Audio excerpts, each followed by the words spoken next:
India की number 1 choice Bharat matrimony. Terror module के Saharanpur connection की जांच तेज हो चुकी है और बता दें सहारनपुर में ही ड्रोन एक्सपर्ट बनाने की तैयारी थी। हालांकि डॉक्टर आदिल परवेज को शाहीन ने यह जिम्मेदारी दी थी और सहारनपुर में भर्ती, ट्रेनिंग और कमांड सेंटर भी शाहीन बनाना चाहती थी। शाहीन के भाई डॉक्टर परवेज ने सहारनपुर में प्राइवेट प्रैक्टिस भी की थी।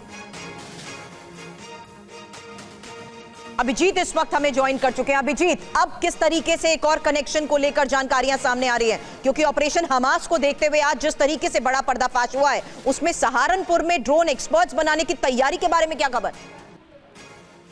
ये निश्चित तौर पर सहारनपुर एक महत्वपूर्ण जगह है, क्योंकि हरियाणा और पंजाब से बॉर्डर इसका लगता है, उत्तराखंड से भी इसका बॉर्डर लगता है। तो उत्तराखंड और हरियाणा से बॉर्डर लगने के कारण ये लोकेशन उन्हें ज्यादा पसंद आती थी और यहाँ पर ही वो ड्रोन रिक्रूट तैयार करना चाहते थे, यानी ड्रोन एक्सपर्ट यहाँ से हायर करके उन्हें ट्रेन करके और फिर ड्रोन से जो बॉम्बिंग की बात हो रही है वो तैयार करने की कोशिश कर रहे थे। श्रीनगर से जब यासिर वानी की अरेस्टिंग होती है उसके बाद कई बातें खुलकर सामने आती हैं, जिसमें कि सहारनपुर जो लोकेशन है उसको बहुत ही स्ट्रेटेजिक माना जा रहा है। डॉक्टर आदिल ने जानबूझकर ऐसी कॉलोनी में मकान लिया जहां पर जो धार्मिक शिक्षा प्राप्त करने वाले छात्र होते हैं, जो देवबंद से जुड़े होते हैं, वो ज्यादा संख्या में रहते थे और वहीं पर पास में एक मस्जिद भी होती थी। तो वो लोकेशन भी उसने सोच समझकर चुना था, क्योंकि उसको ये जिम्मेदारी दी गई थी कि वो छात्रों को तैयार करे, उनको रेडिकलाइज करने की कोशिश करे। और यही वजह है कि एक हाई प्रोफाइल सोसाइटी अपार्टमेंट में रहते हुए डॉक्टर आदिल ये काम नहीं कर सकता था और इसी वजह से इतनी ज्यादा इनकम होने के बावजूद वो इस तरह की कॉलोनी में रहता था। तो तमाम लिंक सामने आ रहे हैं और एक बड़ी